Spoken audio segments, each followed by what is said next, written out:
Hello Pisces, welcome back to my channel, The Vibes Inside. I am Mariana and I'm here to do your next reading, Pisces.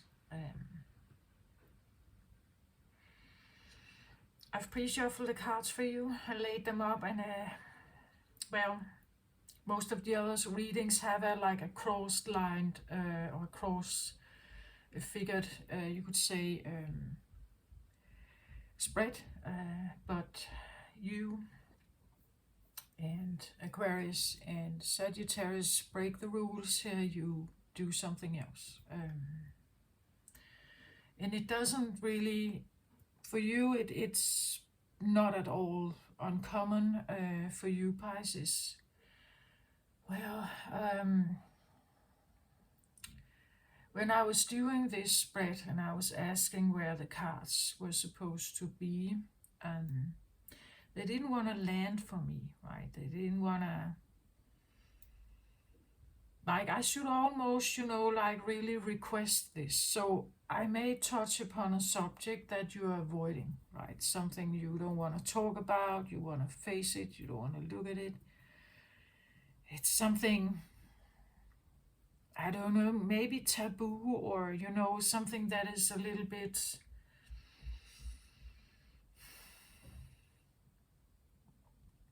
or it has to do with a transformation, right?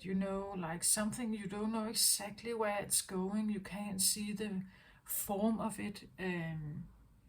It's more formless, yet, perhaps, yet. Yeah, again, it didn't want to have form when I asked where the cards should lay. It's like they didn't want to take form, They didn't want me to put them in a form.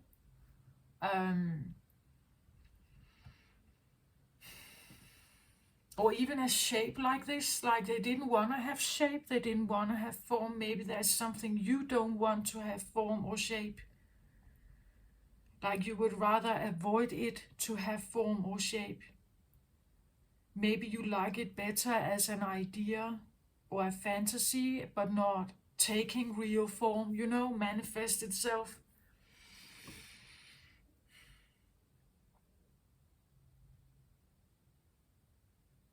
And I also heard like a scream, right? Like almost something like it's, like the idea of something having form could come with a scream, and something like getting out of form could be, like if something, you're Pisces, right? You are the elderly. You are the eldest sign. You're the one that leaves the planet. Aries comes to the planet, right? You leave the planet. So there could be something about a certain form that is leaving with a scream, right? It could be an ego death, that something is leaving, right? And you would rather not, like, maybe you don't want it to leave, right? Maybe you don't want it to stay.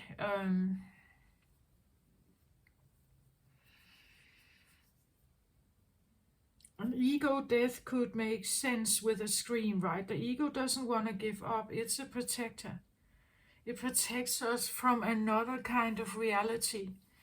So the scream could suggest that something is,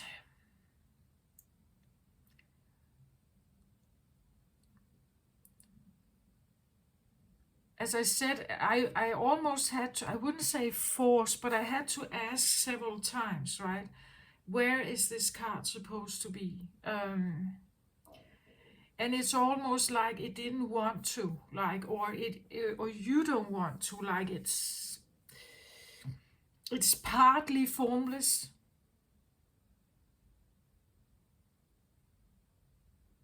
Maybe it's because it's not ready, right? That it's not ready to hatch somehow.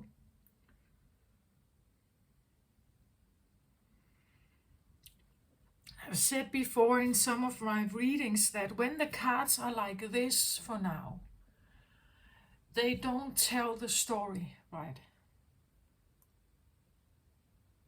And I sit and rock here. I'm really trying to balance out the energies of there's a no and a yes here. No and yes, no and yes. It's like, like opening a door, but then you realize I shouldn't have opened it, right? I'm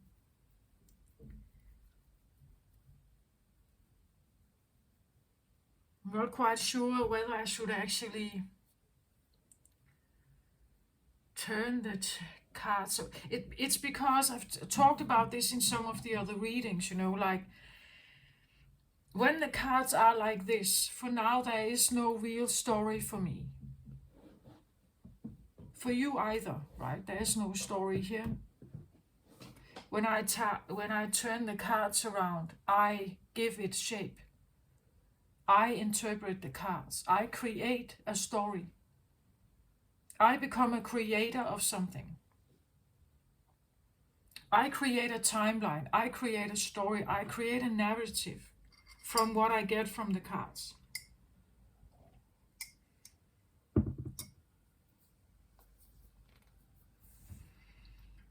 In collaboration with my intuition, my sensing abilities, like I create that story. But for now, it's not there. It's a bit like asking a child to be born before its time, or to hatch something before it's ready to hatch. Or because when it's still in the egg, you don't know the full result of it, and it's still in the egg. So now you contain it, you know what an egg requires. But when the bird gets out, now the bird is asking for something, right? It's asking for food. It starts maybe, like to run around, I would say. It has its life, it has a separate existence that is not, like when the woman has the child in her belly, it's kind of there. And it grows there. She doesn't really have to do much, right? She needs to eat and sleep, but that she should do anyway, right? She's not changing her life much necessarily because she gets pregnant. Well, at the end, she may feel, a bit exhausted about this. Her feet may be swollen and so on, but she's not necessarily doing something particular about this new life that is in her. She still has that life that she normally has to a certain extent. Most pregnant women still work until, maybe the last semester or so, or trimester. But like slowly adapting to the fact that there is a life coming, but still she hasn't changed her life much. When the child gets born, everything changes. Like this new life, and that's what I feel like. It's almost like this is like a new life, or a vision of something, or a plan, or maybe a child, but it also means that, and that is what happens with the mother, right? The existence she had before the newborn comes, that existence, it evaporates for maybe a year or so when the child is very young. Because now she is not choosing her sleep schedules herself. Now she is a wandering food machine, right? Now she is, her senses are extremely tuned to the baby responses. So many other, hobbies or things she used to go, like to take care of, is put aside, because there's something here that requires my attention, my undivided attention, right? And if I'm not putting my attention on this, it fails, right? If I'm not putting my attention on the child, it could die. So it's like an investment, or it's part of the plan that when you get pregnant, you get the child. The next phase is to take care of it, and you take care of your child for many years. Well, eventually, if your child develops normally, you could say it will be less and less. In the beginning, a lot, to the point that you actually totally, as a mother, set aside your own needs and you become very available to the child. Um, and eventually it will become a little less, and others can take care also, right? Others can feed the child, others can exercise the child, others can speak to the child, stimulate the child, make sure it gets a new diaper, gets, get a nap and so on. Others can also do this. But in the beginning, it's very mother-child. And it's a bit like that there's this life and then there's another. And it's almost like this is the door that opens when the child gets born. But it's almost like, like you want to keep, like the door, I want to keep the door shut here. I don't want to look at this, because if I look at this, it's like now it's actually in motion. Now it's here, or now it is reality, perhaps. Now I actually have to face it. Now it's not just in the making, now it's here.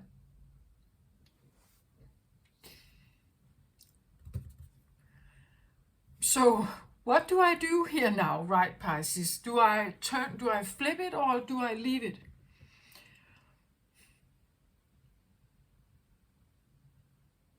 Maybe I should say that if you're watching and you feel like you resonate with that and you don't want to open the door, you should click off the video now, because I will open this door.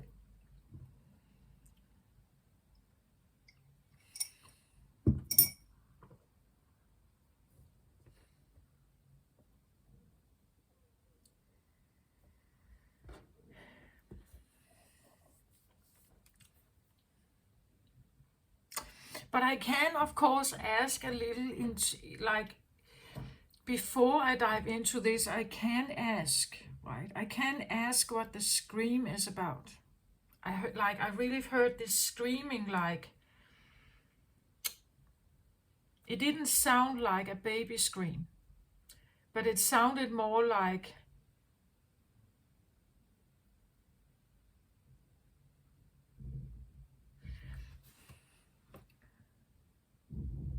that's the experience I have when I've been going through an ego death. That there's something in me that kind of screams like, how can you do this, right?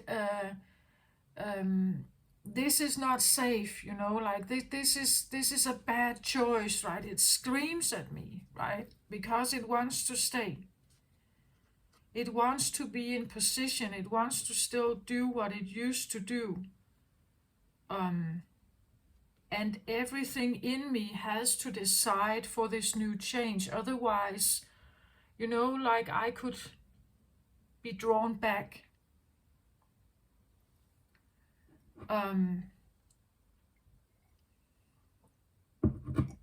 So it feels almost like, like a scream that wanna draw you back, back into something. So what is the scream about here?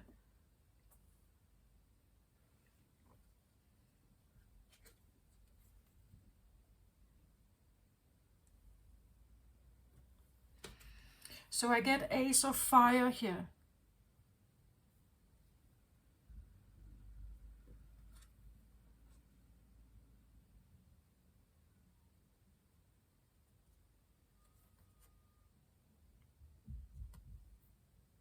So this is a lantern. It looks a little bit like, actually interesting that it, and we are about to have Halloween season, right? It comes across to me as like a pumpkin today, like a pumpkin lantern. And you actually light, you could put light into the carved pumpkin, right?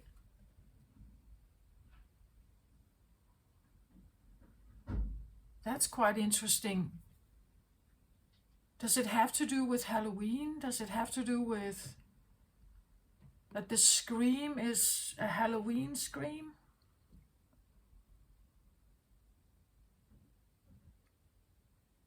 Ah, so interesting. You know, I just said that, right? You want to keep the door shut?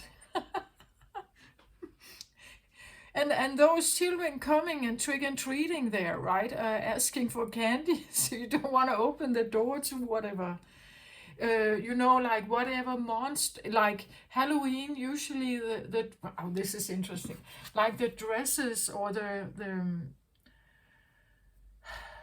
like the costumes that they are wearing, usually it comes with, well, a sense of ghost-like, or I actually, for the first time, I witnessed, or I figured out that there's actually like a little fairy here. I don't know if you can see it, but it's like there's a little fairy sitting here on this lantern here. I haven't seen her before.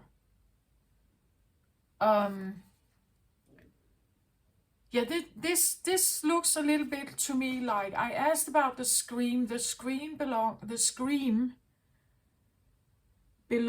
to the, I think it has to do with Halloween here. It has to do with, I want to put it here actually. It has to do with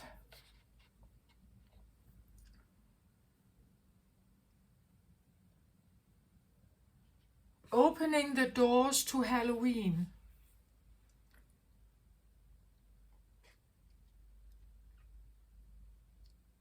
What does that mean, right?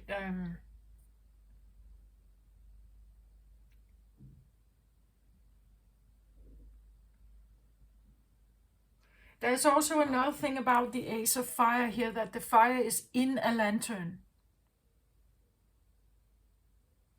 So it means that it's in a, the fire is lit in a protected environment. If it got out with these, you know, like dry leaves here, it would probably burn like a big fire here. But because it's in the lantern, we keep it small here. We keep the fire under control.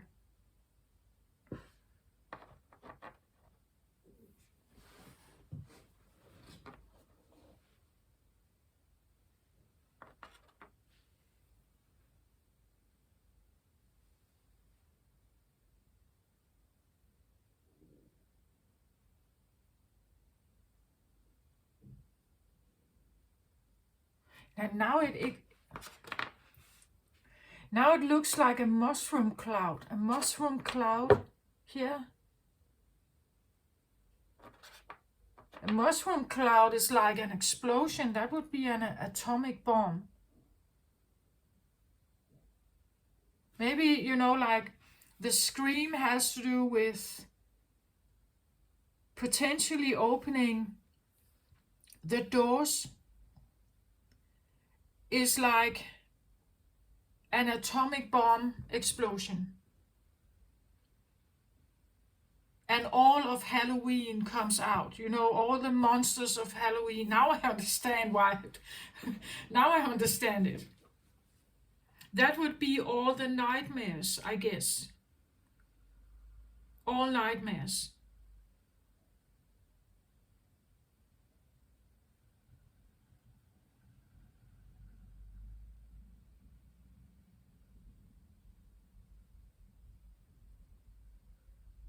Huh. Now I'm really curious whether I should do that. I said that I would take the cards. Now I'm not sure. But this could feel, you know, like, if you resonate with this, it could be the feeling that if I go down this aisle, I open Pandora's box, right? I am opening I'm speaking or I'm saying something, or literally you want to keep your doors shut at Halloween. Like literally you don't want to open the doors to those children trick-and-treating there, right?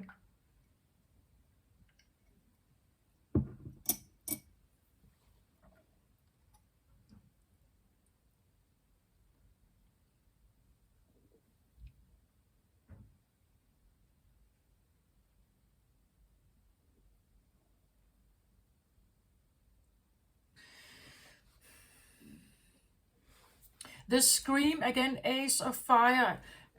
Aces can talk about a new beginning, a start of something, starting a fire, starting an explosion, starting. I said I had this feeling of like a mushroom cloud that kind of develops over this pumpkin lantern here. So the Scream has to do. It's like this idea that if you open these doors here, potentially you are setting off an explosion.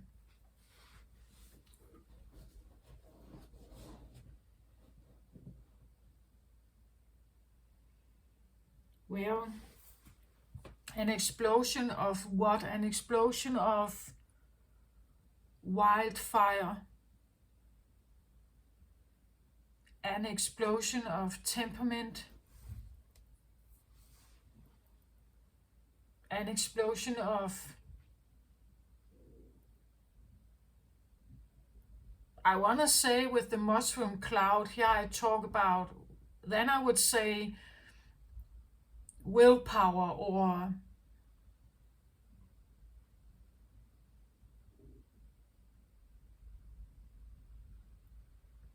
you could say go-getter energy, or Ace of Fire can also be like the Page of Fire, right? This is where you are, we could talk about sexuality here.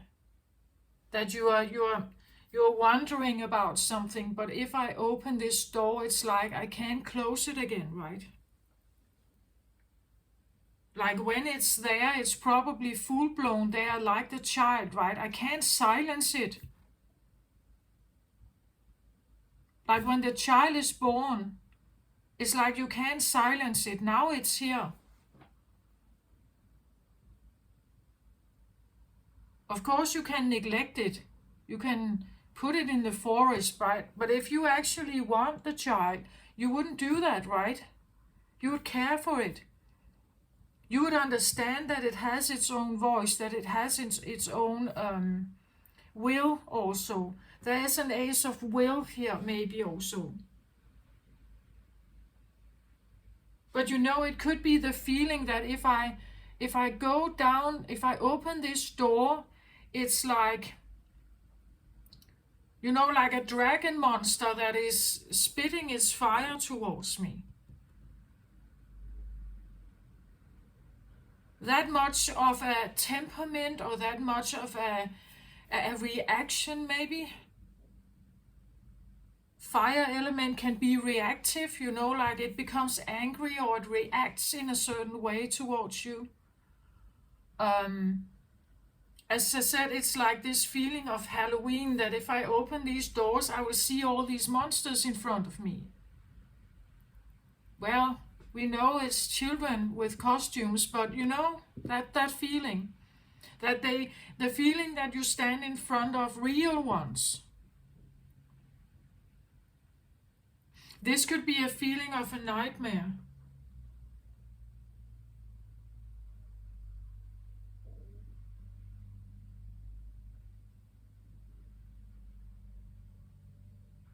Something spitting fire at you.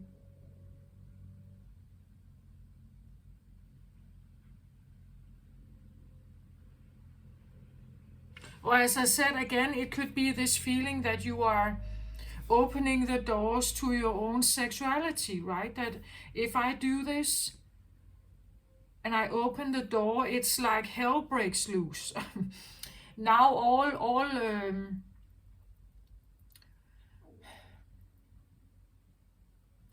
You know, these could also be ideas that you have about, let's say you are a father and you have a daughter, and this daughter is, you know, like they're getting into puberty, and you are seeing a problem approaching here, right? You're seeing a problem approaching because in her is this still evolving, like womanhood that is evolving. Her body is molding and shaping into sexual, like becoming a woman. She is pre-sexual, right? She is getting there, but not quite there yet. You know, and you it's like opening the door to that is not right.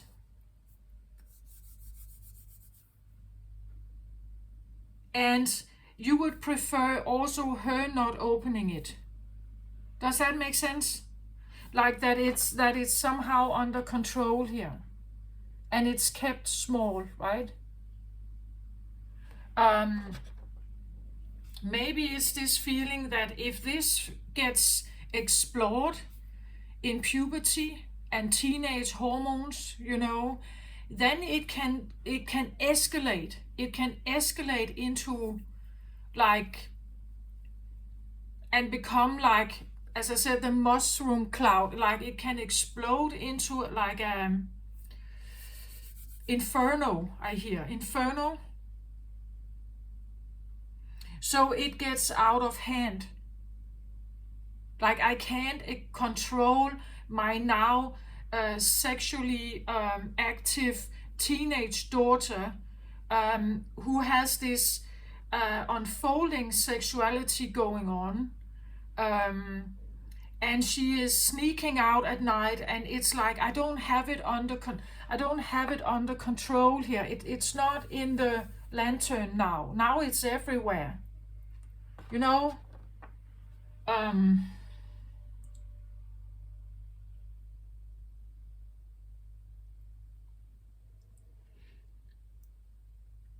It feels a little bit like a yang that looks at a yin who is in her prime and or her prime state, or even pre-state, I want to say. And yin energy is molding and can be like, it's creative. It's still in a place where it's creating itself, becoming, right? And it can go in all kinds of direction in its way, or in its search for like the right shape and so on, the right form, the right expression of something. So feminine energy can be a bit ungrounded, and or maybe a lot. In this case it feels like a lot. Someone is worried about opening doors here, whether it's your own doors or someone else's. You know, like if I say this, for instance, it could be, you know, like if I bring this up, like if I say this, if I bring this story up or this narrative up, I'm opening a door to maybe a dragon, right? To an inferno, right? I don't know what it's going to send to me. And I definitely don't want to open it before it's ready, right? I don't want to open it before it's ready. I don't want to, again, it could be, you know, the first sexuality talk with like a teenager. Like, when is this appropriate, right? I don't want to bring it up before, but I also don't want to bring it up too late, right? Because then maybe I can't seem to control this. Like the scream is, if you bring something up too soon, you can get a scream. If you bring it up too late, you can bring it can, there can be a scream. Do you understand? Like if you, you can, let's say this is a secret, right? That if I bring it up too soon, if I bring it up too early on, let's say in a relationship, they will scream and run away from me, right? Or I will scream and run away from them. But if I bring it up too late, like when we are very involved, then it's also a scream, but a different one. Does it make sense? So I'm keeping something contained here. Like this can be maybe your own scream, that you have a scream here, and you know that if you let it out, it will be this infernal mushroom cloud kind of. It could be like a feeling that you are carrying some kind of secret, and if you let it out, it will literally blow up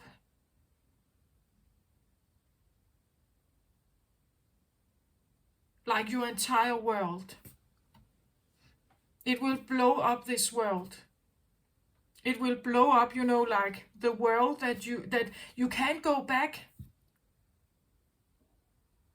As I said, it's like with an ego death, it's like when you have realized something and you are trying to remove yourself from a situation, it's like you can't remove yourself and then stay the same at the same time, right? You're removing yourself, becoming something else. And that process can be chaotic. And you're faced with a lot of different feelings and everything. This could suggest that something is kept, like a temper or something is kept under lock for now. Like the scream is the feeling of a warning, right? That if I approach this, if I open this door, I literally die, or I literally transform so much, or I'm faced with something like the Halloween monsters, right? I'm faced with something that I can't close that Pandora's box again. When it's out, it's out. Like the baby, right? As long as it's in the womb, it's like, then it's kind of contained here. We know what to expect. It's kind of just there.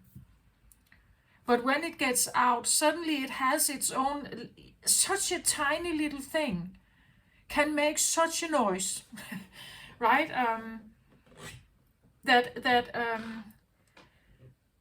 When it's out, it's out.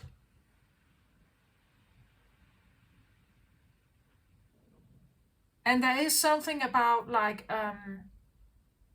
opening the doors to it is, maybe it's a risk, like fire here. Maybe there is a risk to it. Something could blow up in your face. Something could. And Pisces, you don't like that, right? If something is literally could blow up in your face in front of you, it would be a disaster. You could be dead, right? Or it would, as I said, this idea of containing it, like if it's, like when a forest fire is out there, it's difficult to contain it again, like here, like to contain it. Here it's still a bonfire, right? But when it becomes an inferno, now it's a forest fire, and it takes a lot of, like effort and many kinds of, or many kinds of people are usually involved to somehow contain an inferno like a forest fire again. It takes a lot of effort to contain a forest fire again.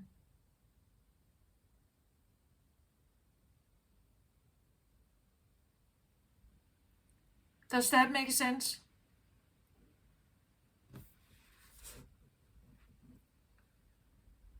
It's a big thing.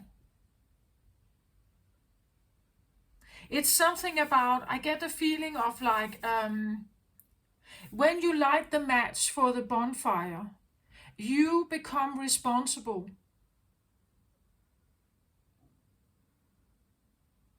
Not just for the bonfire, but for everything that has to do with this little match.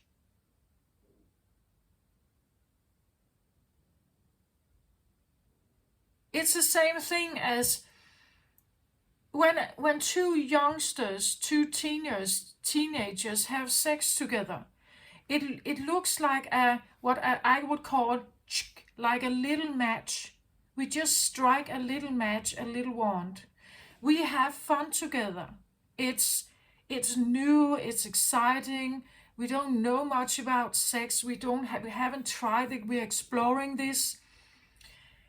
But having that experience can make the girl pregnant. So when you light the match, it can have a much bigger outcome. Like a little match can develop into a bonfire that can develop into an inferno, right?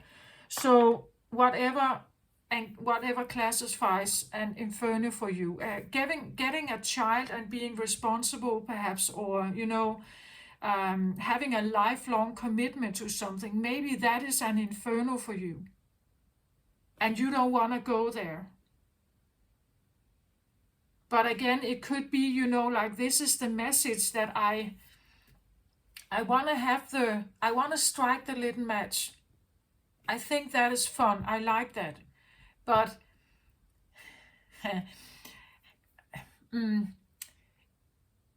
but I can't tell the real truth, right? If I want to engage with someone, maybe in sexuality, and with sex, if I say you could say secret here, or if I illuminate what my inferno is for someone, they may scream and run away from me, right? Because I'm actually someone who doesn't want the responsibility. I can't see myself being committed and living with children and having that responsibility. I can't see, from being a young teenage boy and girl to suddenly a year after being parents. Like it's too big of a leap, right? So if I say that with my new girlfriend here, they probably will run away from me. Or if you are not teenagers, let's say you are in your 30s, you still don't want that, right? But when you meet up with women, they are in this age where they may want to have children, they may want to get married, they may want to, have this committed family life. You may still be the one that doesn't want that. So if you say it too soon, they run away. They run away screaming, right? If you say it too late, they also scream at you. Do you get my point? It's like this is a situation where you want to contain the damage, I think, of something, or the potential damage of something here. And again, this is why it felt like I shouldn't say, they didn't want to form themselves. As long as this is just a secret, the cards are even on the table. Like when the cards were not here, I couldn't tell the story. Now the cards are here. When I turn them around, I can start telling the story. This can be a secret. Let's say you have been abused once. Here. Right? That the fire has to do with some kind of abuse. And as long as the cards are not on the table, it's not spoken into a form, you could say. Let's say that you know the name of an abuser. When you speak it out loud, now it gets a shape, a name even. Maybe it gets a date, a year, But as long as the doors are closed to this, you are not, nobody knows, right? It's contained here. But you may also know that if I open this door, I could create an inferno. Let's say we talk about abuse in a family. You know, like if I speak this out loud, this will create like an enormous ripple effect and an explosion that much. I cannot go back from this.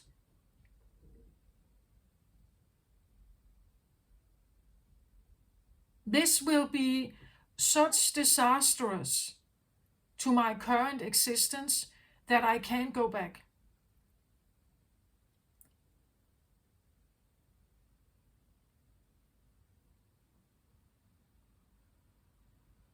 Let's say this is about infidelity. So you had an affair, or someone had an affair, and saying it too soon is maybe bad. Saying it too late is bad. But keeping the secret is also bad, right? The more and more I speak about this, the more the cards relax. Like the more they relax, the more it's like they actually feel okay with being here. In the beginning, definitely not.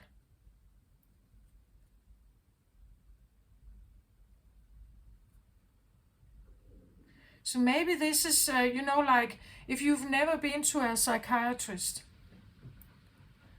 and there is some kind of secret here that you're carrying, and you have the feeling, if I let this out, they will judge me, right? The psychiatrist, the doctors here, everybody will judge me. I will end up in jail. I will be castrated. I will be stigmatized. I will be, it will ruin my entire world. But then you sit with this psychiatrist and your doors are closed, right? You sit with this psychiatrist, and the more you speak to them, the more they elaborate on how secrets can be difficult to talk about, and exactly what I say, that to speak them out loud means that they are no longer non-existing. Like they are actually now having a form. You've shared, you have created a story now. There's a narrative. And this narrative is shared with the psychiatrist and you. It now is alive, you could say. From being dormant here and hidden perhaps, it now comes alive. Now you could also say this could be something from the subconscious. And you don't want to get it out up into your conscious mind. If it comes from the subconscious mind into the conscious mind, it would create an inferno in your brain. Like everything you know about your life and who you are and everything totally breaks down. Like there is, and maybe that's also why the scream is here. Like there is something, I don't know what this is, right? But there's something that definitely wanted, I want to say wanted to stay subconscious. Or it wanted to stay behind closed doors.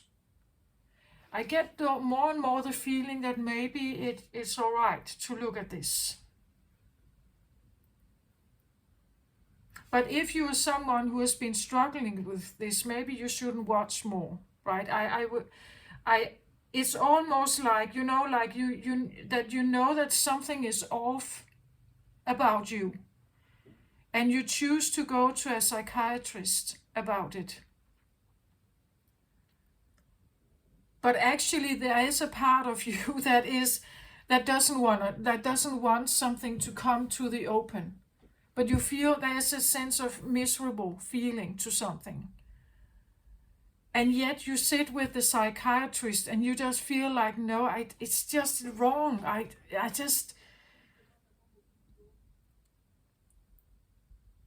or the feeling that it's like something in you is screaming, right?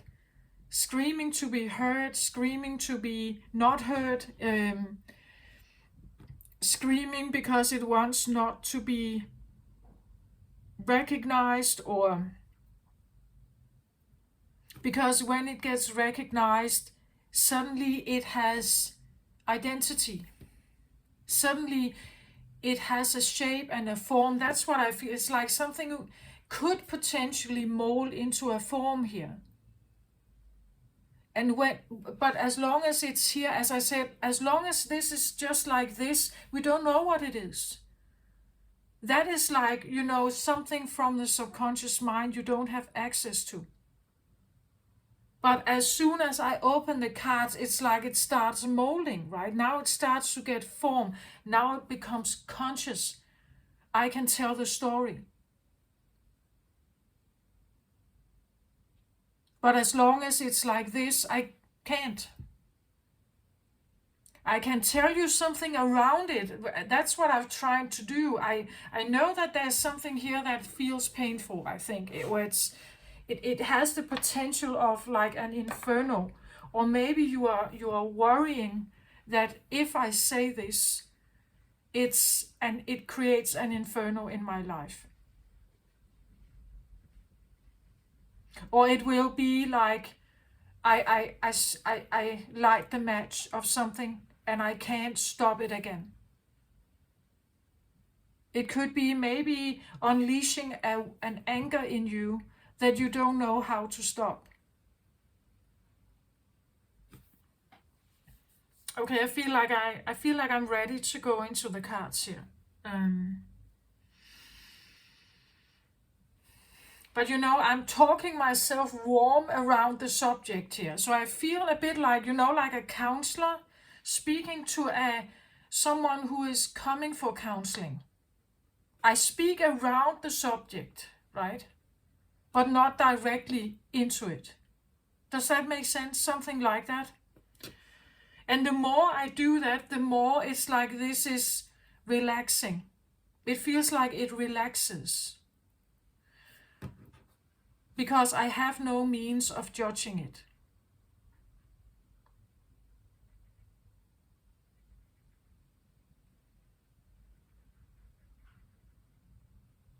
It's, like, I want to be like the camera. I put myself in the position of being the camera. The camera, it in itself doesn't judge. The camera is just, like, copying. It copies what is on the table, you could say.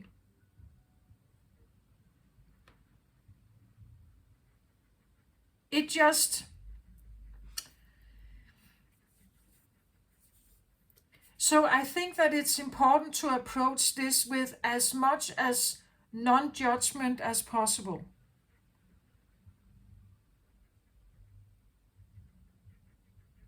Right?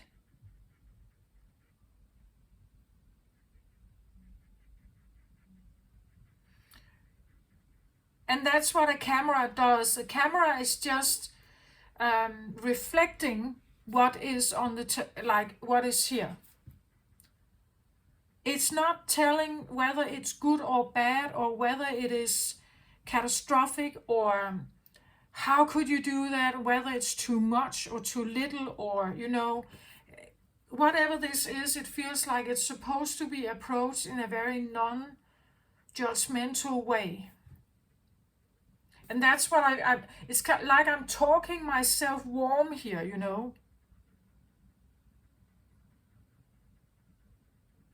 That whatever this is, it didn't really want to open, it didn't really want to allow anyone to look in, or to, it's expecting, it is expecting catastrophe here.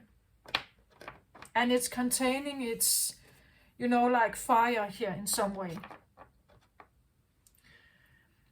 And I'm kind of, like trying to say that no matter what it is, that I don't want to judge it.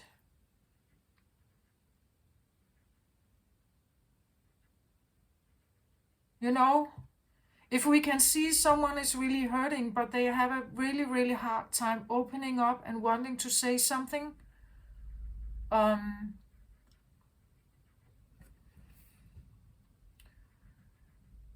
then you need to approach it with like a non-judgmental energy.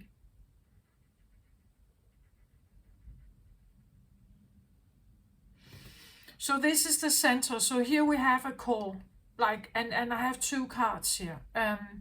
These cards are important. They tell you something about the rest here also. So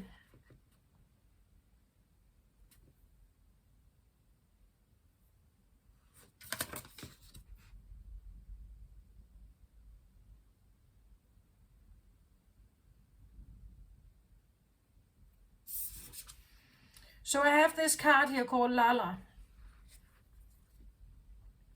These cards are from a new deck that I'm working with. It's called the Divine Feminine here. If you're interested in them, they have this red flipped side.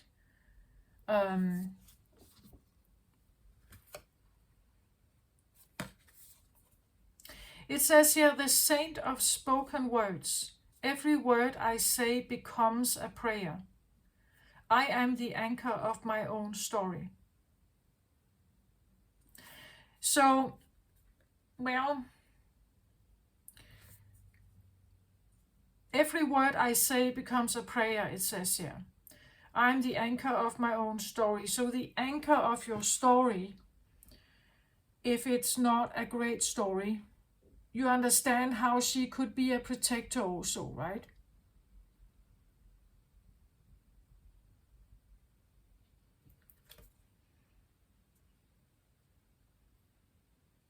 But she also has the element of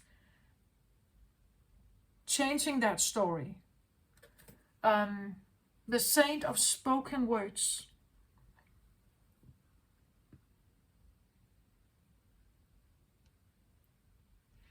Again, every word I say becomes a prayer, but it could also be every word I say is of importance, right?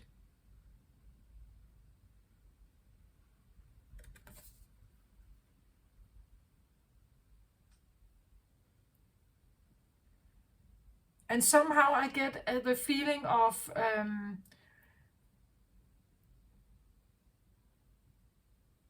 like there is something here that really wants to speak. There's something that really wants to spoken words here. There's something to, that's the thing about spoken words and unspoken words. Like when something is not spoken, it exists only in you. When it's spoken, it can now be a thing. As for instance, a writer that creates a novel. As long as the story is only in your head, it only exists there. When you speak it or write it, now it suddenly becomes alive in front of others. So what you speak here is your story, right? It's your story. And there is something about maybe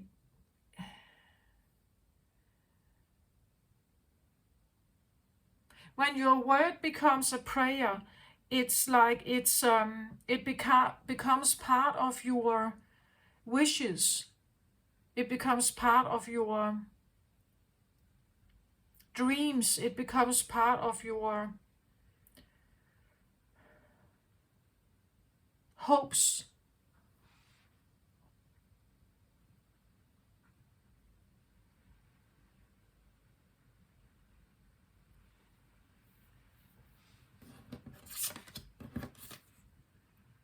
Queen of Wands here.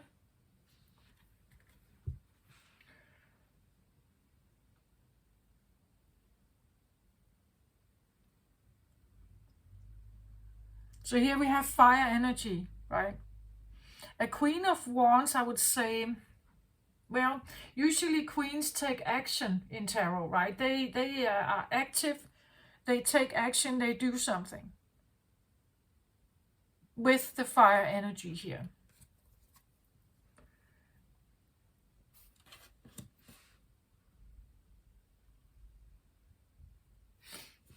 I don't know yet if this is someone who is around you. Again, it may have to do with some of this fire, right? Maybe this is part of you, that you have a very, very fire oriented queen here in you, but she's contained here, and it's this feeling that if I let her out, I don't know if I can control her, right? It could be this feeling that you know that you have an inferno in you here.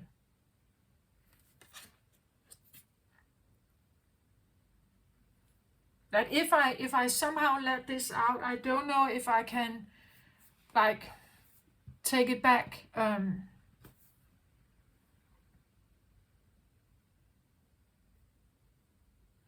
Fire is beautiful energy. When you have one wand, it's usually the feeling of something new and exciting and alluring and attractive, and it's fun, and it's like you have butterflies in your stomach and that kind. It's but the fire can, as I said, the bonfire is nice, right? We like that. We can warm our hands, we can cook something, we can sing around the bonfire, but when it becomes an inferno, like a roaring inferno of a forest fire, now it's not that great, right? It's like, then it becomes unstoppable, it becomes wild, it's chaotic, it's devours. It's like the fire can devour, right? It burns everything. It's when after such a fire, it's all black, right? And it actually, like, the wildlife escapes, right? The birds fly, the deer run, the mice run, everything runs away, or it goes deep down in the grounds, and wait for the fire to somehow move on. Everything that is alive, that is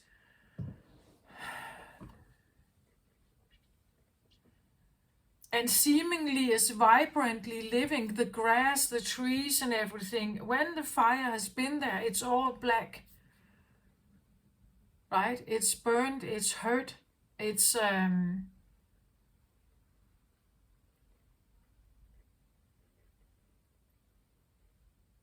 so you see, if you combine these two here, right? Spoken words and Queen of Wands, a fiery Queen of Wands here, feisty. She could be quite, like, fire can be confident, a lot of willpower, a lot of stamina here. She could be wild and, you know, untamable somehow, right? That's usually what, like, a forest fire is, that it has this untamable kind of sense to it. It is a wild inferno that has its own, you could say, life. You can try to contain it, or like a wild, you know, like fire in a house. But when the fire really is attached to the entire house, it can take hours, right, for the firefighters to distinguish that fire.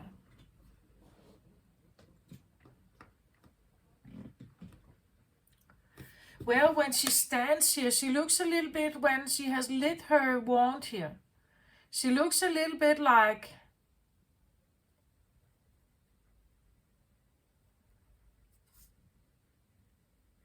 I hear like she's ready to play.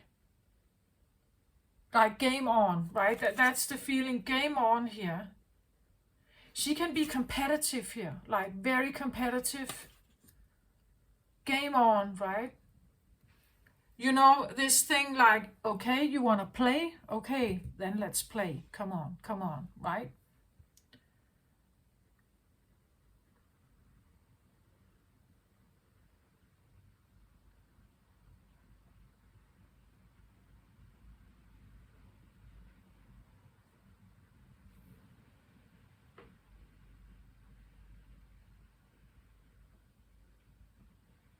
There's something special with the wild inferno forest fire. It's almost like a statement, right? While it is doing its thing, while it is, you know, like creating it's like a being. Like the fire becomes a big being that almost just, you know, like a dragon spurs or spills its fire everywhere. It's a demonstration of power. It's a demonstration of heat and destruction and power all in one. So a forest fire can be viewed as like a creature in my world, right? It can almost have an identity of all consumption, right? It consumes everything on its way forward. It burns everything, it consumes everything. It's like that kind of creature that just moves over the ground and consumes everything. It consumes the oxygen, it grows. The more oxygen, the more it grows. It leaves behind, you could say, non-oxygen, right? It leaves smoke behind. But if we could see it a bit like a creature, right? That it has this power demonstration. It shows us, who are you, right? If you okay, game on, let's see who is on top of this, right?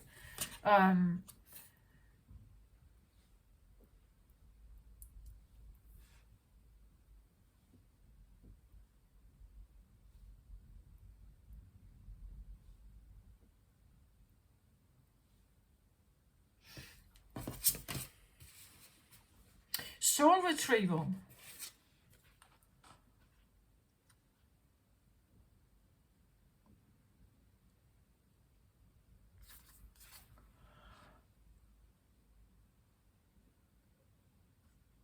This is so interesting because, again, here we see a butterfly here with that great big wings here. They sit here. And they're poking at this cocoon here.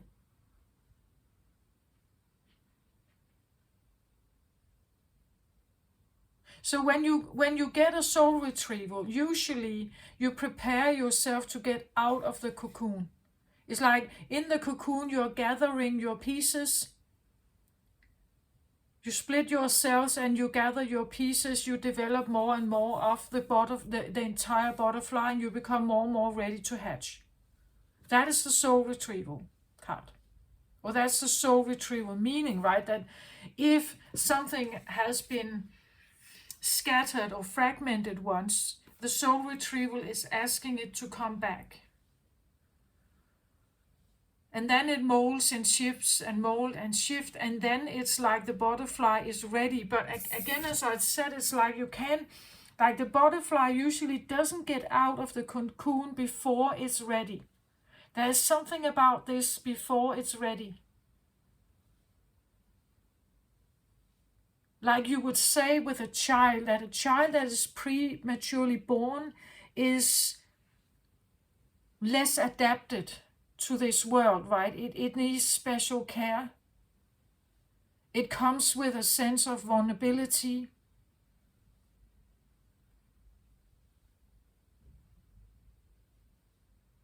The same with an egg, like with a little bird or something. Like if someone pokes a hole in the egg prematurely, or before it's hatching on its own, it's like it's not prepared yet. It's like it's not ready. It hasn't developed into like a full adaptable butterfly yet. And sometimes when I look at these cards, it's almost like the butterfly wants to crawl back into the cocoon, right? Like it's not ready, or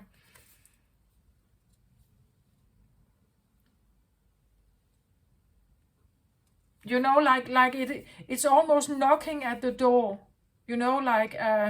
and say, is there really not more in here for me, right? Like I don't feel quite ready to do this. Isn't there more to like? Isn't there more food in here? Isn't there more or more knowledge? Isn't there more I need to figure out here? Because now, well, the world may tell me that I'm ready, but I don't feel like it.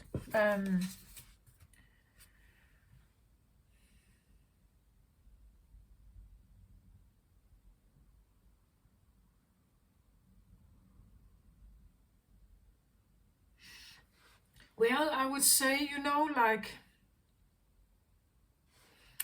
when a child is, in some cultures, very young girls are married to sometimes much older men. So girls from maybe age 12 or so are on a regular basis married to men maybe in their 20s. And they are expected fully to go into a full existing marriage, meaning, of course, sexuality, sexual intercourse, being pregnant, having children, and being the wife, and living that life. And this has been a tradition in those countries for centuries. This is how things are done.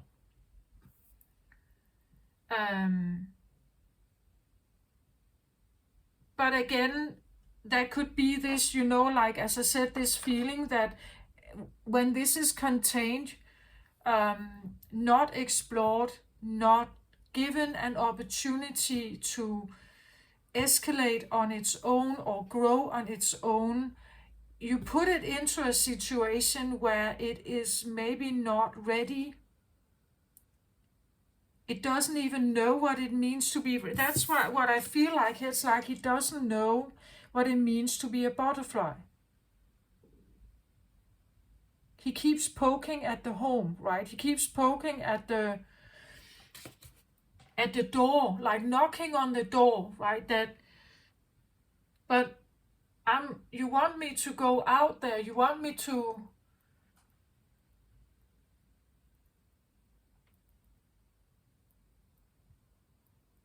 But I'm not ready for that.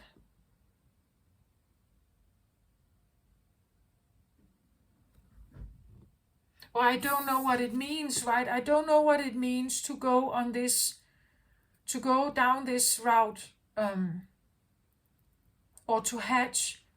That maybe I hatched out of my egg here, but it actually, I would like to crawl back in to it. Or the feeling that what I have hatched here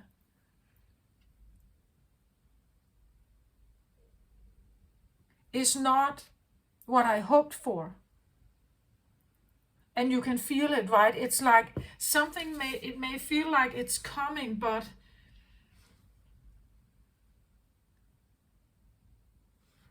or the feeling that you were hatched to be something special, but you proved or you showed up to be something else.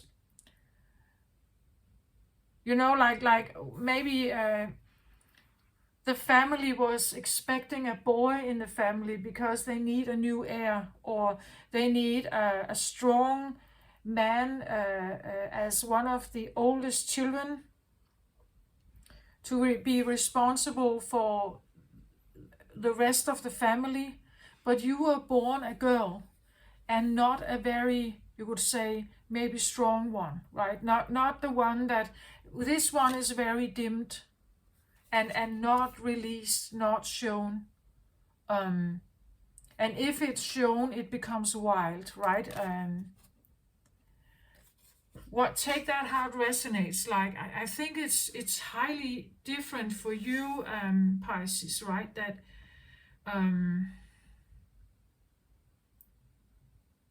I don't see you necessarily as a big warrior. I don't see you necessarily as a, well, maybe spiritual warrior or somehow, but fire is maybe not your,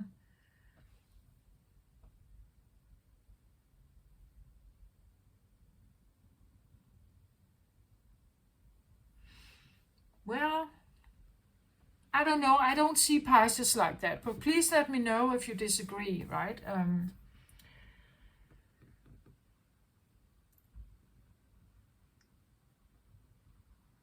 It could be someone else's fire, of course.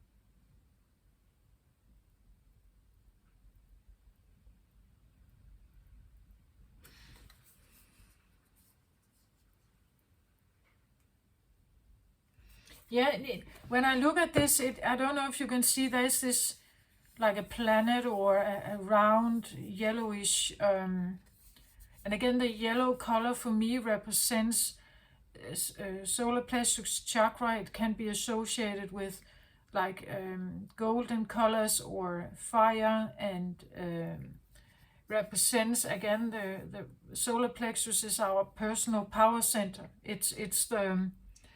It's the energy center where you draw upon all your energy, your willpower, your confidence. Everything comes from that center. When I look at it, it's like the cocoon is in here and part of the butterfly is in here. Only something here of your wings is seen or shown. It's almost like you want to crawl back into the cocoon here, or again, that this could represent, like something that has to do with your subconscious. And the rest of you is out here, and this is what people see, right? But they don't see that you're trying to crawl back in, or a vital part of you is actually still in here.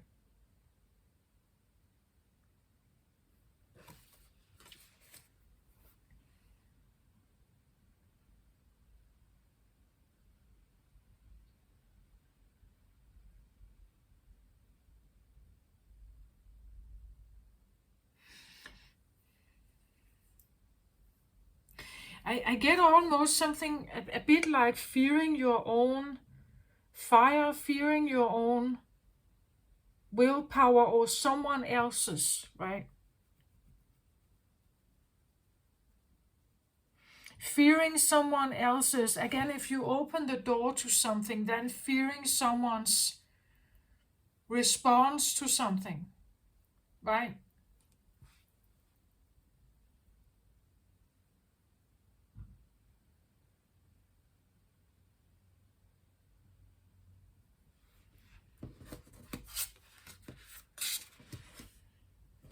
So I get a round breacher here. And the card underneath it was healing the heart and power of self-love here.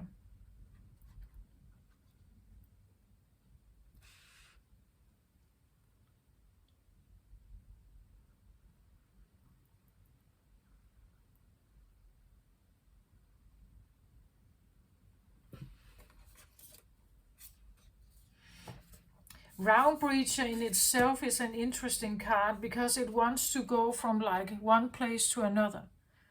Or it's like she's looking through something here. And she gets to see a different realm than the one she comes from.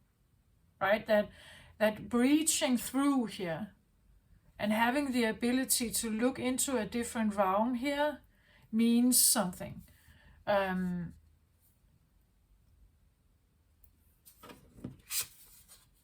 Healing the heart.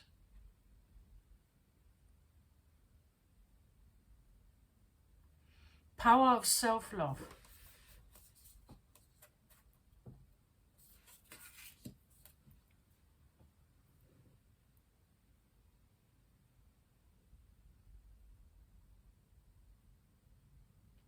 Well, Realm Breacher could suggest, that either you or someone you're dealing with has the ability to breach a realm, meaning that maybe you can,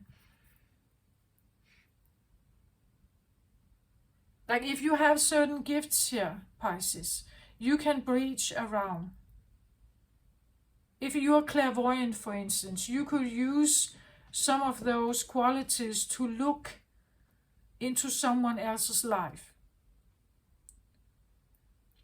It would probably not be that ethical, right, to do that. Maybe this is something you don't control, like you have no idea that you have this ability or someone has this ability towards you. But it could also be, like if you somehow, from the unconscious mind here, that you are a realm breacher, that you can look into someone else's heart here. You can look into the hearts of others. That you have the ability to, from your own realm, you could say your own existence, to breach in and look into another one's realm. But if you do that, you don't know what you will find, right?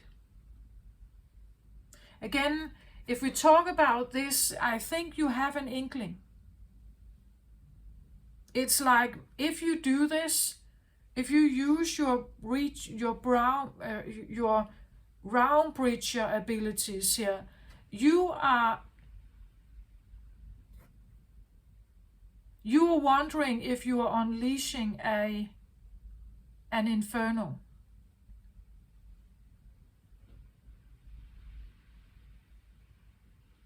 Or what you will meet there.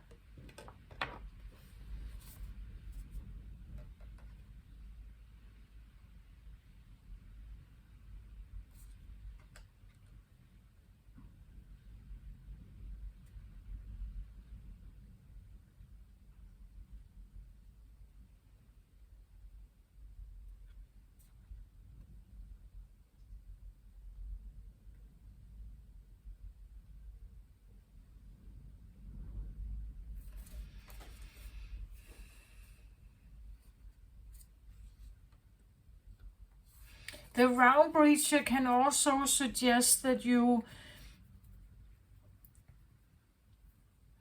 the idea of healing your heart and trying to be more self-caring and self-loving here towards yourself is a bridging of a realm. Like that in itself is something you haven't normally done before, right? It could be that, as I said here, I talked about this idea that it's almost like I'm a counselor, right? That I talk myself warm in a subject to somehow allow, like a customer or a patient to feel more relaxed, to talk about their situation or to show it to me somehow. And the therapist's role is to create this special environment so that you could say, and a door is opening perhaps, and a realm towards healing is breached, right? That you come from resistance, where the doors are closed, to a a possible opening, right? A possible trust, a possible from mistrust and everything here to an opening where you are breaching into another realm that has to do with the healing of your heart and the power of self-love. And as I said, maybe again the scream could suggest what the ego normally does. The ego is a protective mechanism to our existence. And letting go of our protective mechanisms could feel like a real problem. Because what is supposed to defend me then? What is supposed to help me if I can't, if this is not, reached, or if I can't bridge into another realm here, I still stay in chaos. Like this is when people come to therapy and they are in a depressive state, or they are like really dealing with some very tumultuous things in their life, they may feel like their life is like this. Right? They may feel like everything is like an inferno in my life, right? It's interesting, actually, when I look, this is drying, right? I look in the camera here.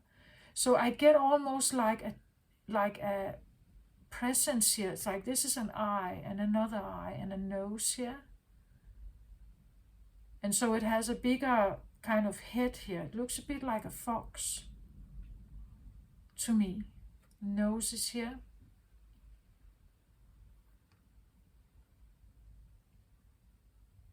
So it's, like it's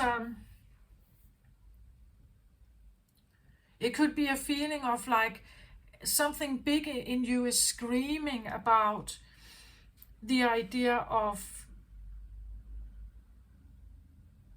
like breaching into a self-loving place is a place where, well, you have an awareness on yourself, of course, and what could be loving in your life towards yourself. But it's also something about changing from like mistrust, closed doors, secrets perhaps, into a more, you say, maybe more relaxed and open dialogue about some, again, spoken words here, dialogue here. And that's what I feel like. It's like a therapist that wants to create an environment where the patient feels, or the customer feels, that here they are safe, right? Here they can talk about things. Here they can speak about anything, that they don't feel ready. They don't feel that they are, that maybe they feel like something is missing.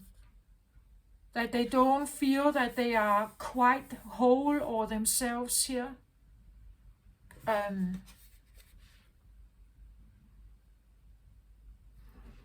This could represent anger, right? It could represent that you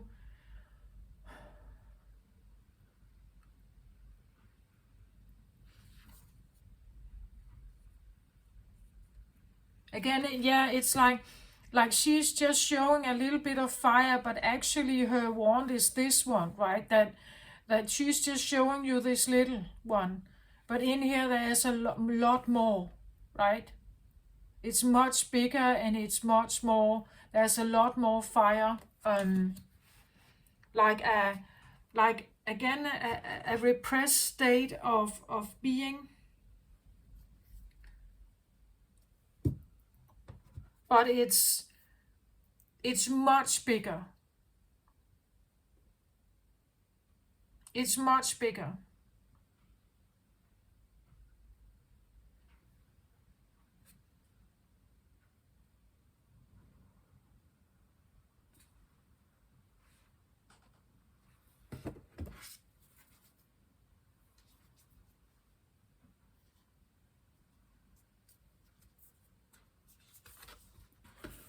So at the bottom of the deck for the round breacher, I get alignment here.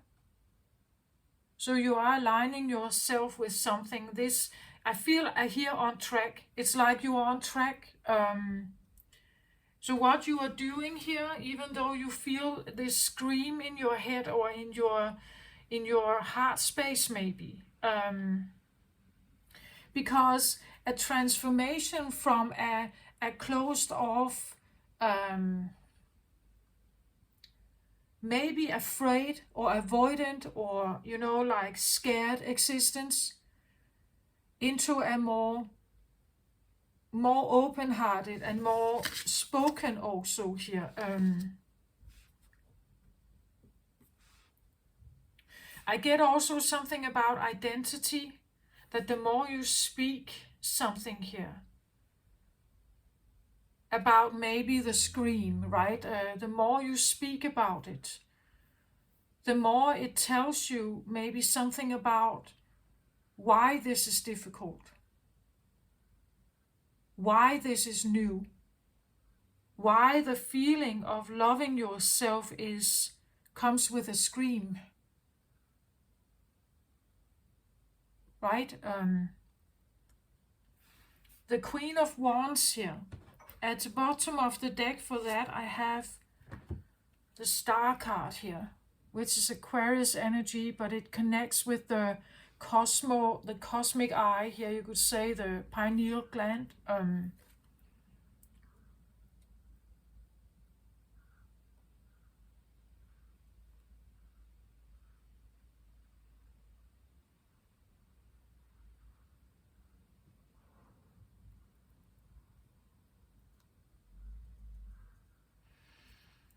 For me, Aquarius is more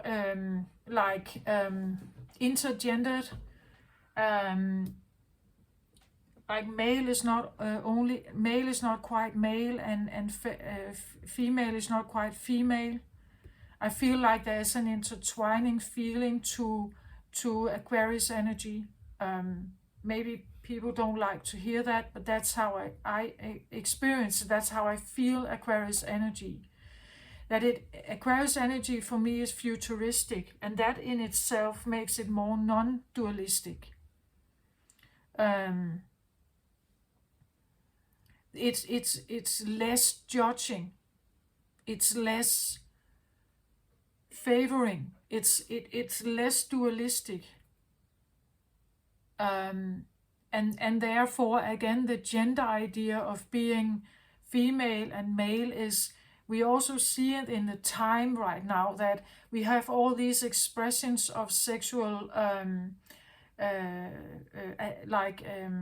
expression, right? Some relate to being male or cis gendered, but there are all kinds of gender definitions yet at this time, right? It's not set in stone. It's not. It could be that there's something here about sexuality, that you are only showing like a part of yourself here, but actually there is a much bigger wand here that is about this, that has to do with like a much more maybe open-minded or more futuristic understanding, that this can also be what your willpower, this is what you burn for, this is your passion, that there's much more than just one gender. There's much more. Maybe you feel transgender, genderless. Maybe you feel asexual. Maybe you feel bisexual, and if you should let that out, that could be an inferno, right? It could even be something that you can't see how to, because you see, if you feel like you are all gendered, or that your sexuality is not limited to just one thing or the other, it could be the feeling that you are that you don't know which way to go with it. And therefore it's maybe also difficult to, staying in a marriage where you are only woman or you're only man, meaning that you are in a heterosexual relationship. But if you are also bisexual, or you are intergendered, or you are, you know, whatever kind it may be,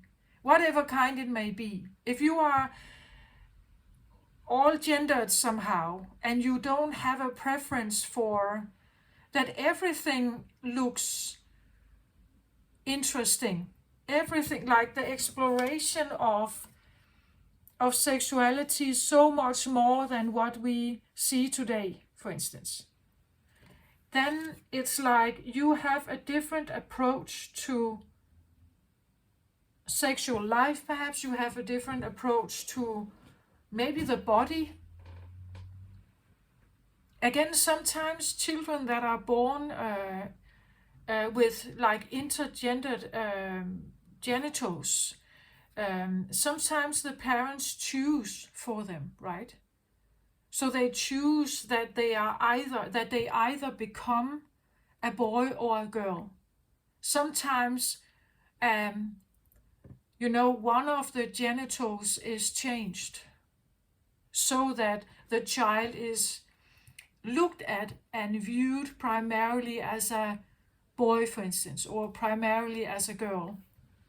Sometimes the genitals are not fully developed, maybe, and the less developed one is removed, and the child is growing up as, for instance, a girl. But inside, it doesn't mean that the intergenderedness is gone, right? It may still be there. Some develop breast and get start getting beards at the same time.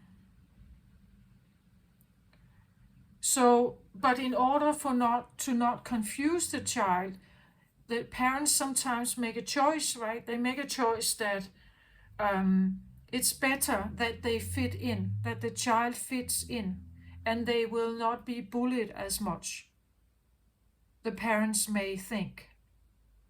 But actually it changes. The round breacher here could even talk about, like changing gender, like, or committing to a different gender. If you, as I just said, described, you grew up as a woman, right? But maybe the round breaching here talks about wanting a sex change operation,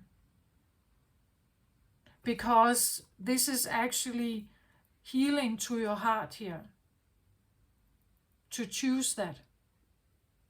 It also makes sense with the feeling of soul retrieval here, like something is missing, or that I'm not ready, right? I'm not ready to stand like this. This doesn't feel right. Like, isn't there another choice? Isn't there more here?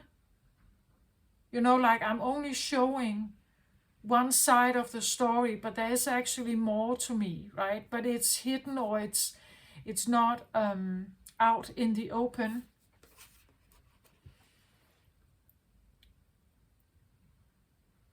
Again, the spoken words here.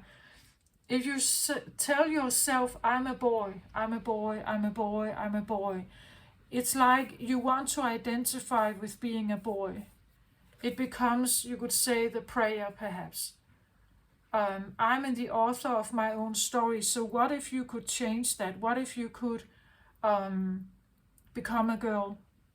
What if you could identify? Now it becomes a prayer, right? When you start speaking that you are a girl or you are a woman, it's like it becomes an internal prayer, you could say, or it becomes an internal vibration that starts growing in you like a seed.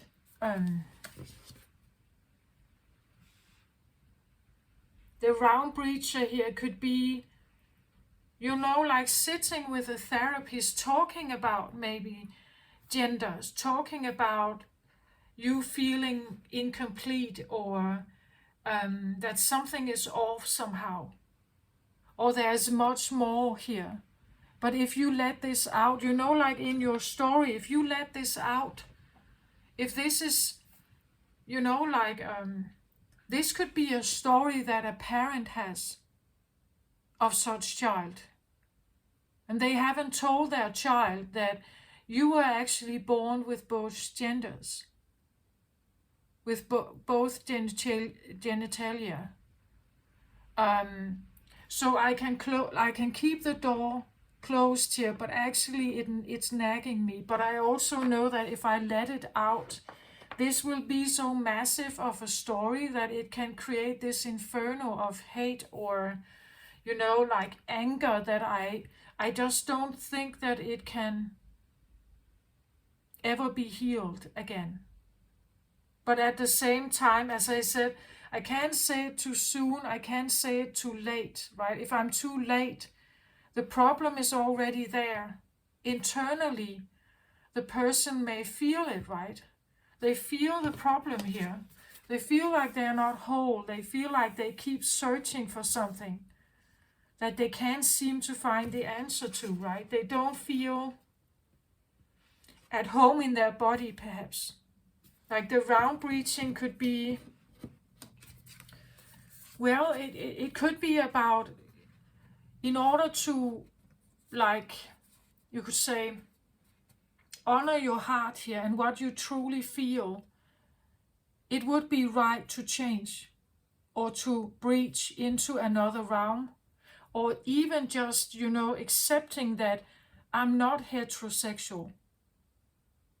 I'm everything. I'm bisexual. I'm because I'm also intergendered. You know, I don't have one specific gender. Does that make sense? Like, again, I had this, like, this fluid feeling that as long as it's not spoken, it's not created yet, then I'm still the girl, you know, or I'm still the boy. I'm still the girl, and I can have my normal life. I can exist as a girl. I can dress as a girl or as a woman. I can have sex with men or women, but I can have sex with them. I can live my life as a woman. I can dress as a woman. I can do woman-like things. And as long as I do that, I keep the inferno in here. But if I actually allow this to exist in me, what am I then? Like, am I now woman and man? Men? Am I now woman and man? Man? Am I masculine or am I feminine? Am I one day high heels and the next day trucker boots? Do I want beard or do I want makeup? Do I want one side of me to look like a man and one side to look like a woman? It would create maybe this, like, really dissonance in the brain, right? And that could be the scream, that you are afraid that you can't handle this, or someone is afraid for you that you can't handle this. What to say to the surrounding world? What to say to maybe the loved ones around me, maybe your parents, or if this is your child, if you tell them this, and they actually will tell you that they have felt wrong in their body or their life, what kind of inferno would that create, right? That kind of secret or that kind of existence is terrible somehow.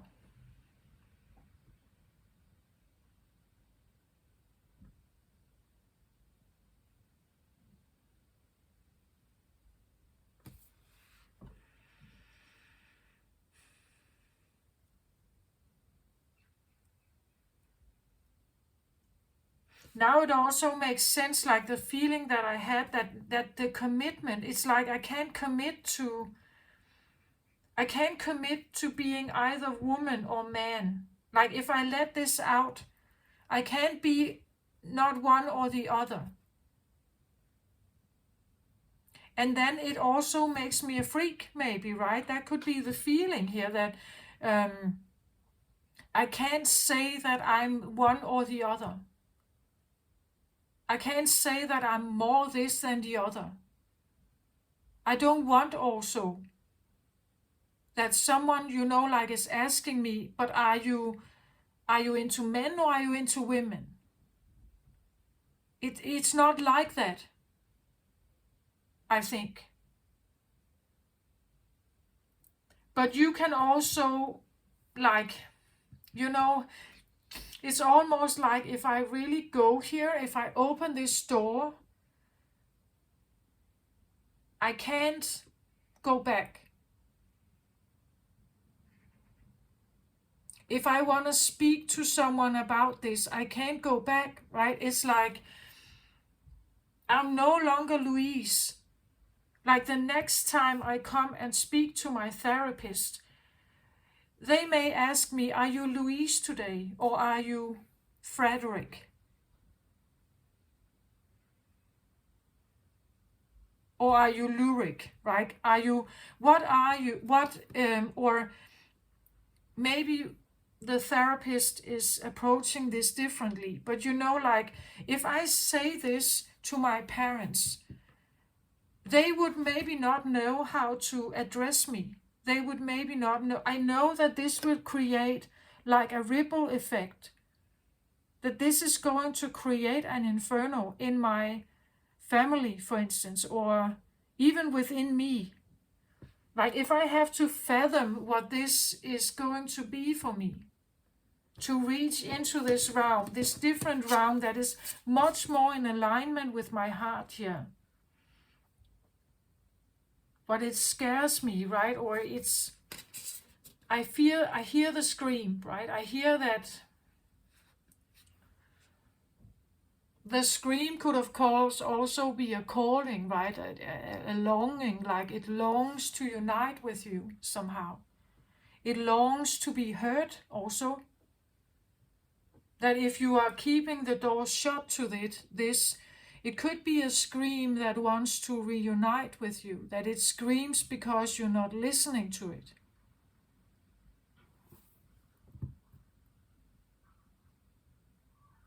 Because it wants to align, right? It wants to align with you, in you.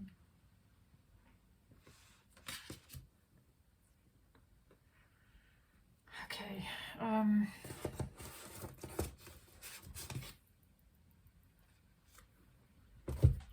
So for the soul retrieval card and what I have talked about at this card, at the bottom of the deck, I get the journey. So the journey card is about, and look at how he holds her hand over the heart here. A journey of heart healing. Again, it goes along with this and this card here of alignment, of listening to your heart and prioritizing what is right for you, right? And that in itself is asking you to breach around here. Breach some limits, perhaps. Maybe create a bridge between the gender feelings, right? A bridge of peace between them. That it doesn't have to be an inferno. It doesn't have to be, like a chaos. That maybe it's simply you. And well, I know that others may not understand it, but they are not you. You are you. And you have your unique journey here towards being and becoming and living the life you have, with all of you, like with all that is to you. And there's nobody who actually has the right to criticize that or to judge it or to,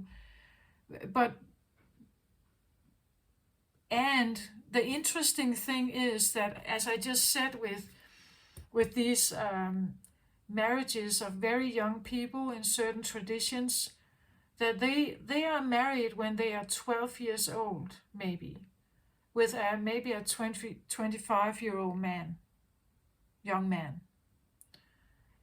And it's interesting that the mothers of these young girls are encouraging this. Like they themselves were also married when they were 12, 14 years old. But they don't put a stop to it. Like they don't say that this is a bad thing. The girls need to wait, right? They just keep it rolling. Like they just repeat it.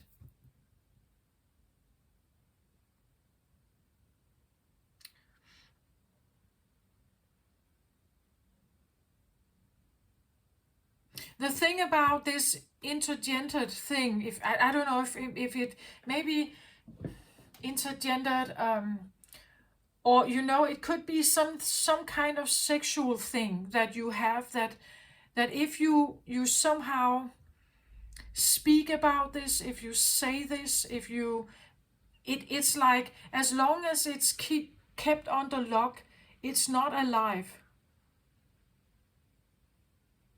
It's just a thought. But if I actually speak about this, it now becomes,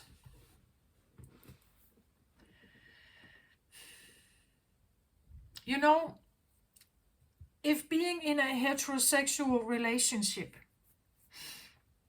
and one, from not having said anything, suddenly starts to speak out about maybe a threesome, inviting someone else into the bedroom. So from being non-existing, it now actually starts molding if the partner is open and listens. Right? Now it starts actually, suddenly there is a person there. And it's like, when you have started that, what is the end of it then? How many can come into this bedroom? Wearing what? Doing what? It's like, I strike a match, an idea of something, but then it can escalate, So if I strike a match of something, I must know that there are steps. The bonfire is fine, but then if it escalates into more, is it going to destroy everything that was in the beginning? My marriage, perhaps, my heterosexual marriage. Is this going to be destroyed if I speak out this little thing? A fantasy or something. Should I keep it under lock here, even though it screams at me? Like it longs me to connect with it, listen to it, right?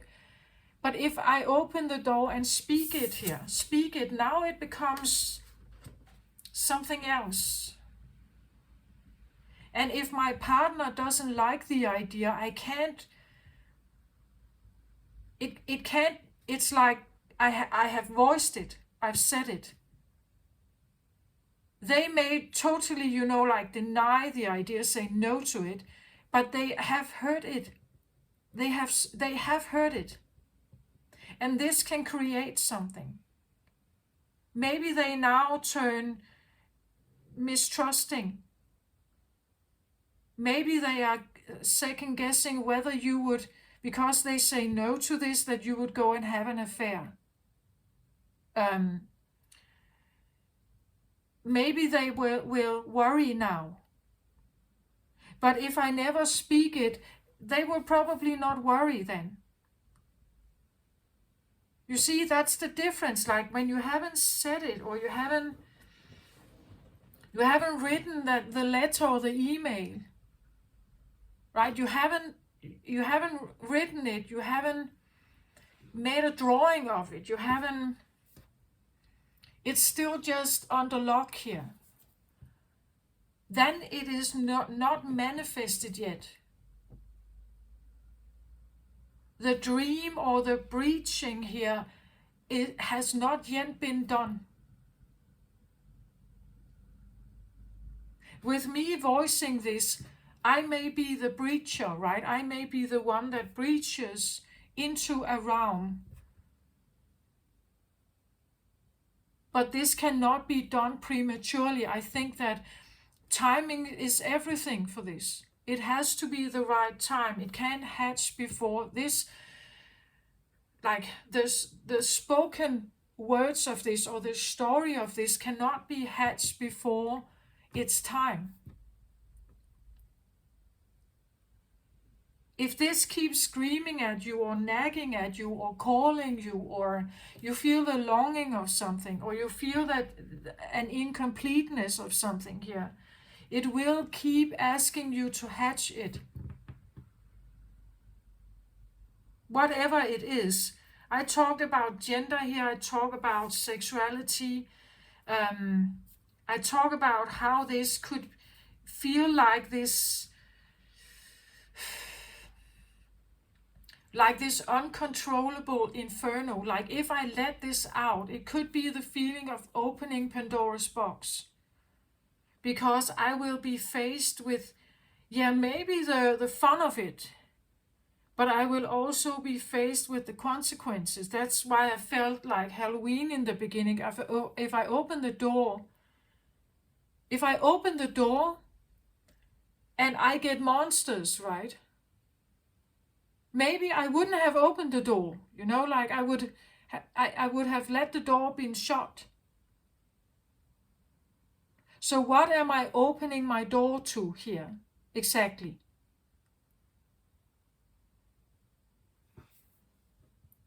When we go through ego death and we change our realms here, we are aligning, we are on a journey here of healing. It may not always feel secure and safe and easy to look through, right? That we can see the end goal and everything.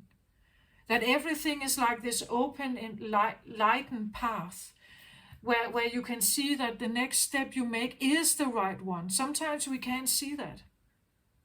We just have to trust it, right? We have to trust to open and to see what comes. But the fear is, of course, what if I only get, like monsters? Or tricksters, or people that will just use this against me?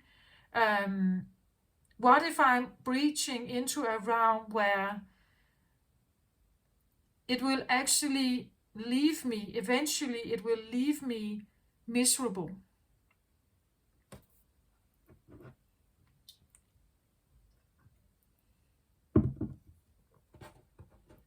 From a spiritual point, well, I think some teachers would say, well, it's yet another experience. And from a soul perspective, there is no good or bad experience. It just is an experience. From a human perspective, though, I think it's experienced differently. We do normally distinguish between whether something is good for us or bad for us. But again, as long as you follow your heart here, I feel like, as long as it feels like you're healing your heart in what you're doing here, I don't think you are on the wrong track here. The heart center, I really feel the heart center wants peace. It wants to have joy and peace and trust in it. And of course, when we usually close our doors, it's because we don't have that in our heart. Like, the reason why we close our doors or keep off our walls is because we have faced or experienced something where we couldn't trust, it wasn't nice there. It wasn't peaceful. It was chaotic. It was infernal.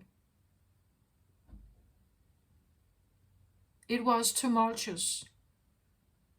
And if I'm opening this, what am I getting? Is it going to be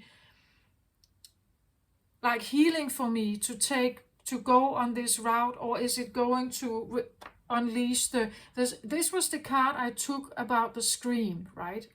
So this represents also maybe fear, right? The fear of the inferno.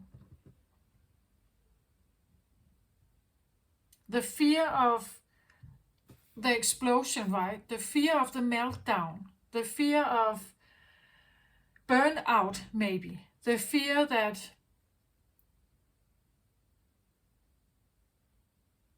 again, I have watched some videos about people that go through like gender transition. And if a girl starts taking male hormones, her voice changes and she gets like a lower or darker voice like men do.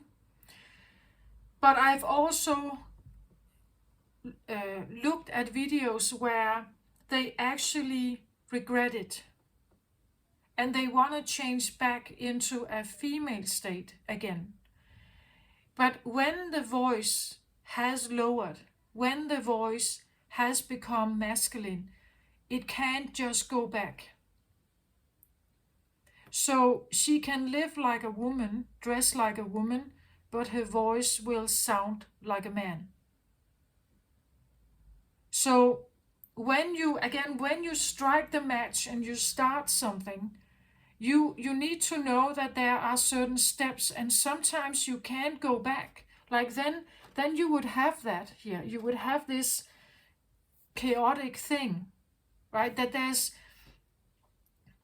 there are so many things that needs to maybe be examined. If this really has to do with gender here, that it has to be examined. And as I said, if you live a life now as, let's say, a woman, and people view you as a woman that likes men, maybe also likes women, but they view you as a woman. They see you as a woman. You dress like a woman. You have a female name. You have a female social security number. You have all your day-to-day tasks illustrate that there is a woman here.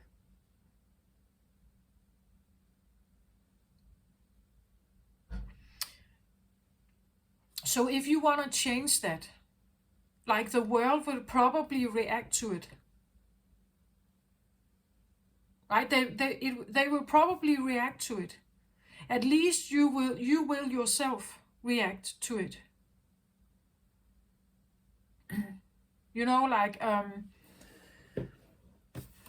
One thing is to have the idea in your mind. Another thing is to actually go through the hormone treatment and the changes that come. That's another thing. Right? That is but as long as you follow your heart here, as long as you feel like it's the right thing, as long as, again, you start talking to yourself, this is who I am, right? I am this, or I am both this and this. I identify as both this and that. It becomes now, you could say a prayer, but it becomes more of a manifestation. The more you align yourself with that vibration,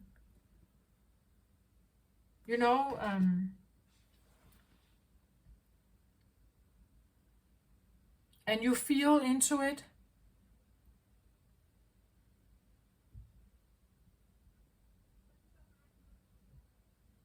like there's a difference between, like the idea that I should be a butterfly here, but actually I'm a moth, right? It's not quite the same. It may be similar, but it's not quite the same. So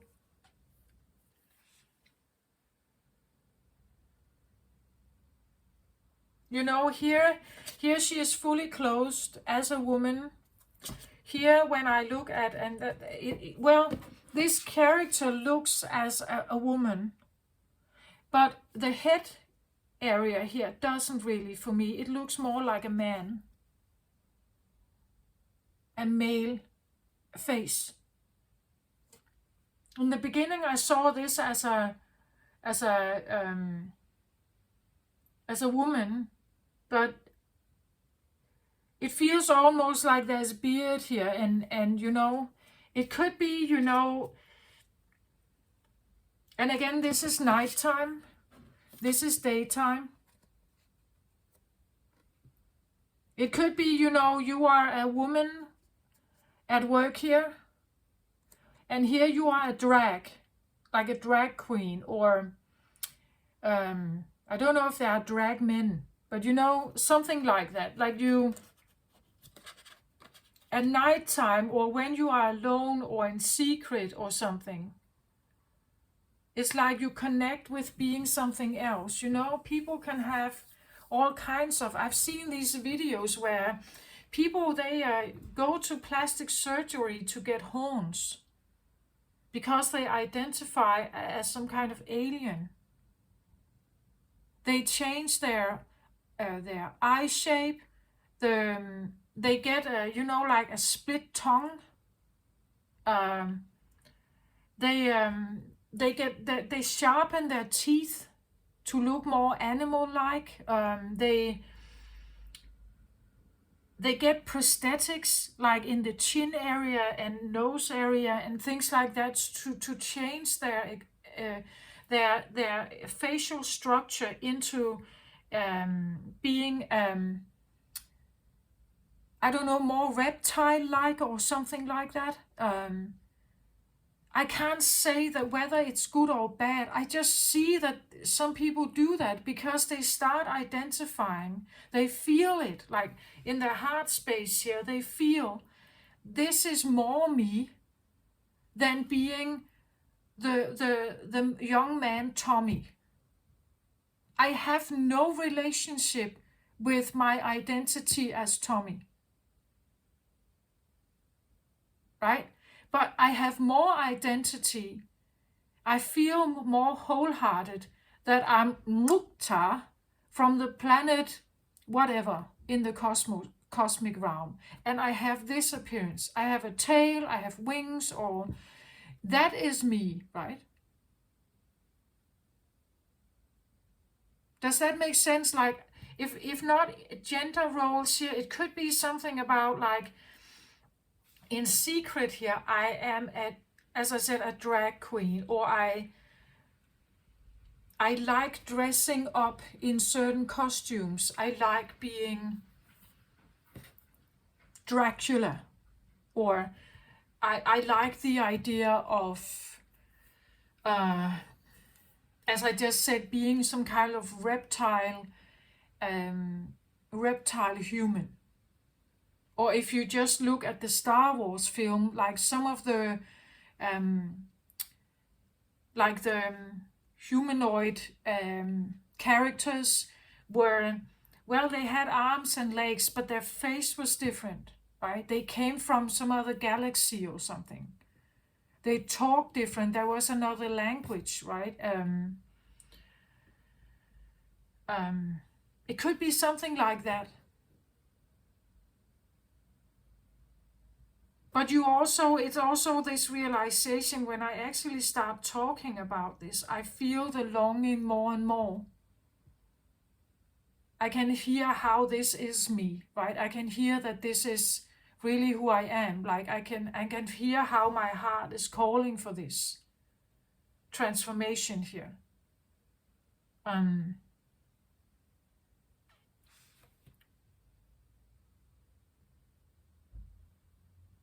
It's something like, I hope this makes sense. I understand why this could be like something that really feels like it's going to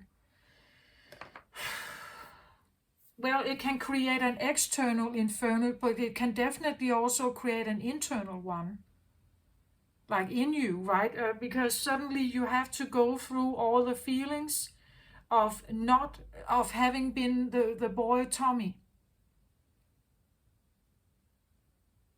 and leaving Tommy behind, maybe also, right? Leaving that identity behind to now be Mukta from this planet. Something like that. To fully identify, to speak it, to be it, to act like it, and to know that if I do this, the world may, as I said, have a reaction to me, right? Maybe they will not like it. That could be feeling like the inferno here, that if I actually identify with this, if I start building and molding myself as this, the surrounding world will maybe not accept me. Maybe they will like burn me right at the stake. Maybe they will execute me. Maybe they will see me as a demon, like a or like a crazy person or something like that.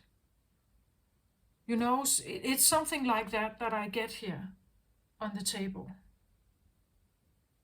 And I'm not here to judge you. Like this is your world. I'm not here to say anything about that. Actually, I really try to understand it, I think. And it comes like truly from your heart space. It feels so right to you. But at the same time, aligning to it is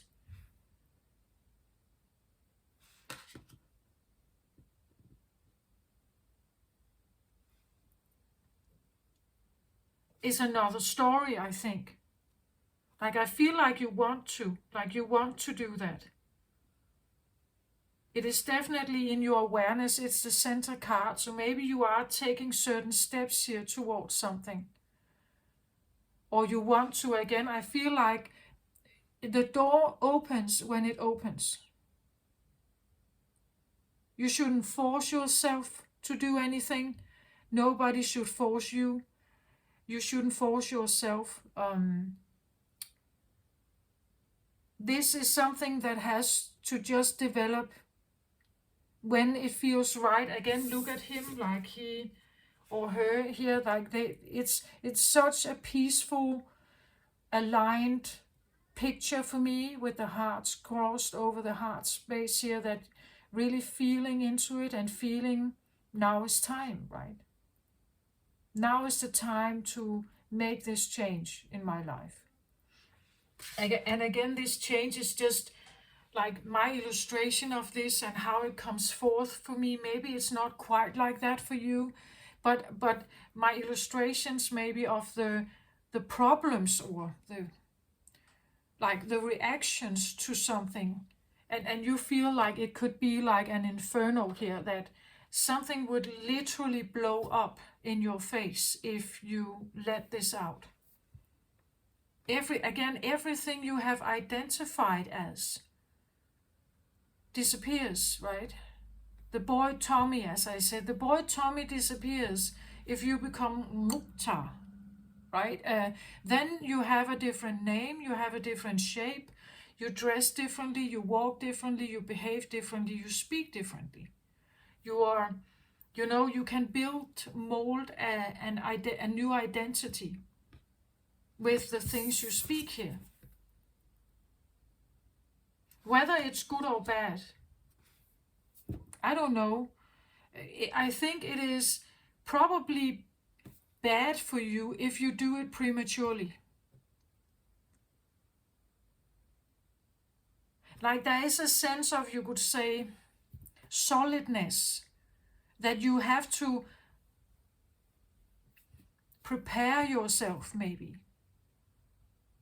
mentally, emotionally, spiritually, and so on, for an internal change, and maybe also external, like your appearance changes, and the reaction to it. I think people that go through gender changes and things like that are extremely brave. They have no idea how the world will react to them. They have no idea what happens, right? That's what I feel like is here. Let's say if you are from a very religious background, you are definitely Tommy the boy here and nothing else. Like your family and church and every community and everything could never ever see you differently. So if you want to be a Mukta, you cannot, that wouldn't fit into the community.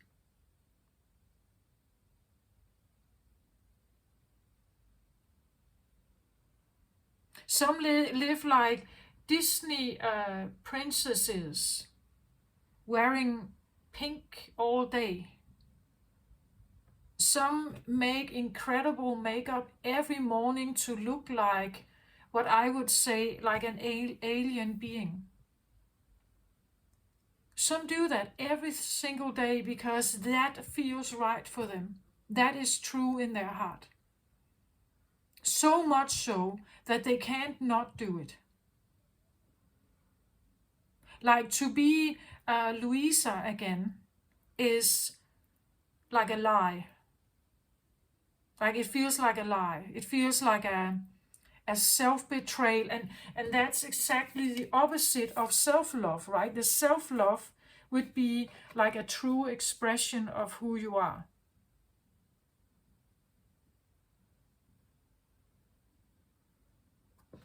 Whatever that is here. I've tried to give you some examples. It could be something about gender here. I did feel gender come up or something like that. Gender related, maybe sexual,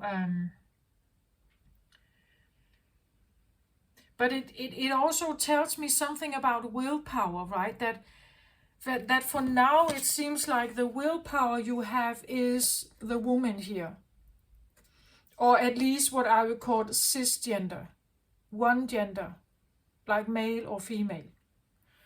But there's much more to your sexuality here, perhaps, or much more to this idea of gender that you're not expressing. It's not out in the open, it's here, right? Behind the doors.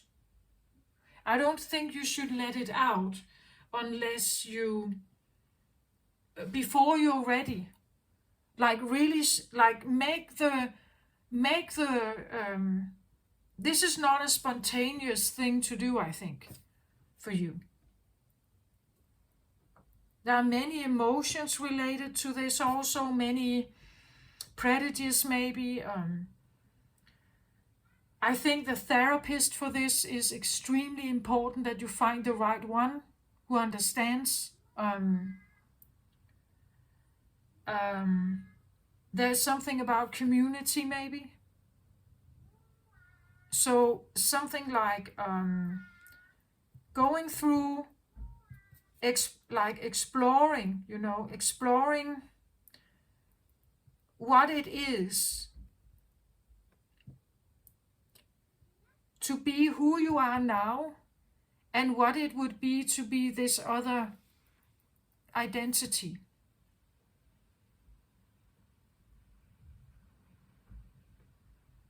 And what's in between. Maybe what's in between one and another that is saying no to this? What is that about? And what's in between that says yes to this? And why? Then there could be something about money, like some operations, they like it's expensive, maybe you need to go abroad to get them and so on. That's another thing, right? So there are these steps to aligning to what it is. Hormones is one thing. A genitalia operation, sex change is totally different. Um,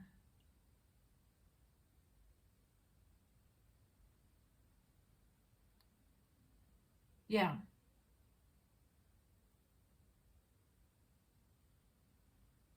this is what I have, Pisces. It's interesting that I kind of round up your readings. Normally your reading is kind of where I'm wrapping everything up that comes from Aries to Pisces.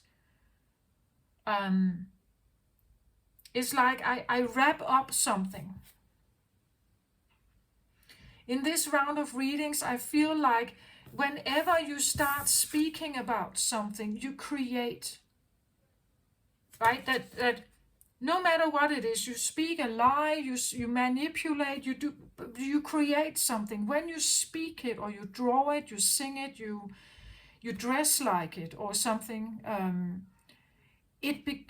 From being nothing or being non-existent, it actually comes into existence.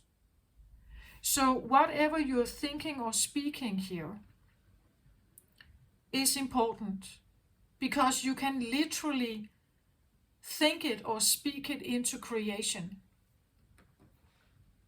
It becomes a creature. You can become a creature if you think, for instance, something is wrong with me, or you believe that certain things have been done to you. Now you are a victim, then you take the identity of this. So if you identify as a victim, you can't be a victor at the same time. So what is it you want to speak into reality here?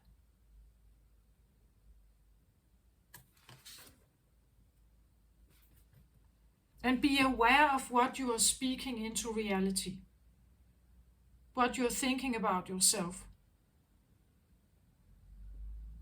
And also maybe what you think about, like, the surrounding world. If you expect things to be a blow up, if you expect things to be an inferno, it probably will be. Because you're creating that already.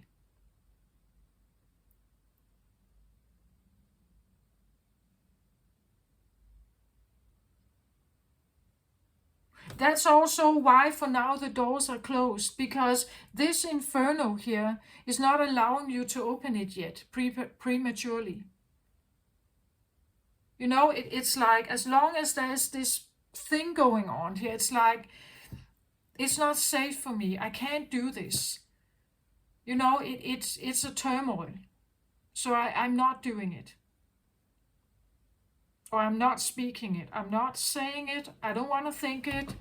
La la la la la.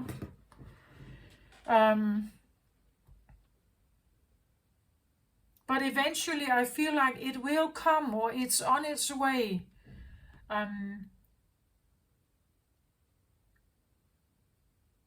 This could even be like, like a collective energy. That for now we are not ready to face a change in us. For now we are not ready to, like, we're not ready to have the response from other people if we change. So the round breaching, you could say, into the fifth dimension, perhaps it's available, but maybe not all take it. Maybe not all are choosing it yet. It's still kind of covert. It's still under, like a bit more secretive. It's not quite out in the air. As I said, it could be, subconsciously it's stirring. Maybe it's a secret. You haven't shared it with anyone here. You haven't said anything. And that could be how it's manifesting right now, that it comes in through the feminine, through the, you would say, the darker realm, or through the creative realm, that it starts its process there. And eventually, when it's ready, it comes into the conscious mind. Right now it becomes more masculine known, and it's visible, right? Now people can see it, you can see it, it's definitely there. It's spoken, it's felt, it's heartfelt, it's grounded, and so on.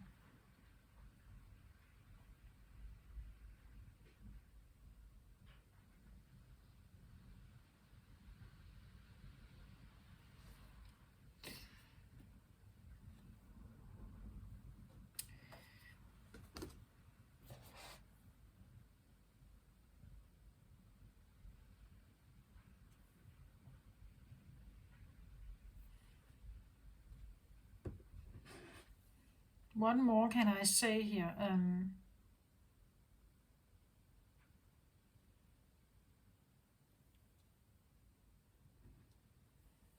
Well, I think this is it. Like, I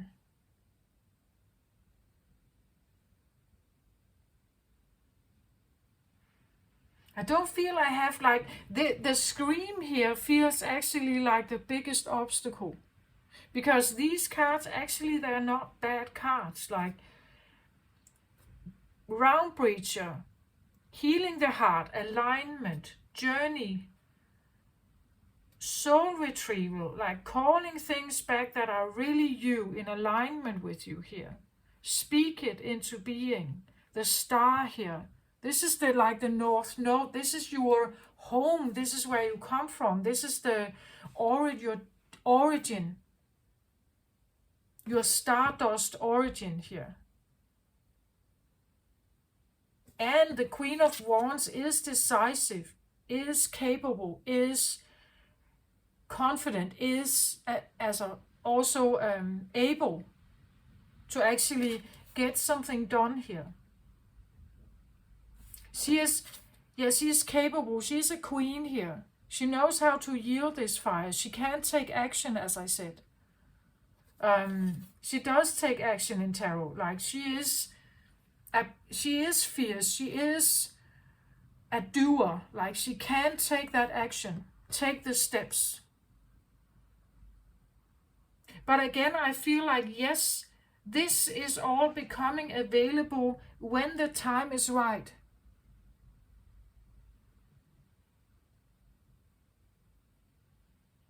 But you know, as I said, it's almost like speaking myself warm here. Liking it enough to actually open the door, or again, aligning myself enough with it so that I eventually open the door myself. That's what it feels like. And I can't open it before that, then it will feel like an inferno.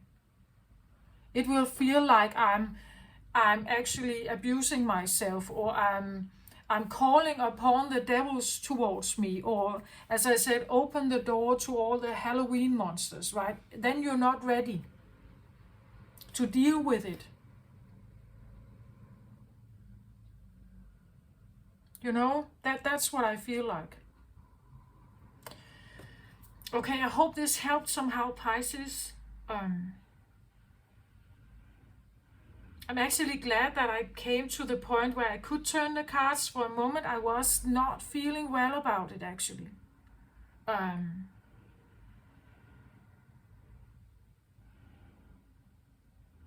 I think it's a matter of divine timing here. It's really not forcing anything upon yourself, not trying to be something before you actually feel this is you. This is really me. This really aligns with me. I feel so strongly in my heart, this is really me, right?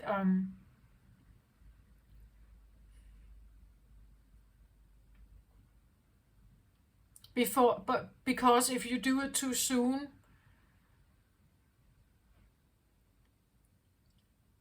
it's not right?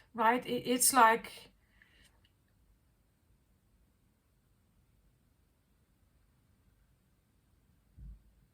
then you're not ready to deal with the response also, I think, that can come towards you, right? Yeah, this is what I have.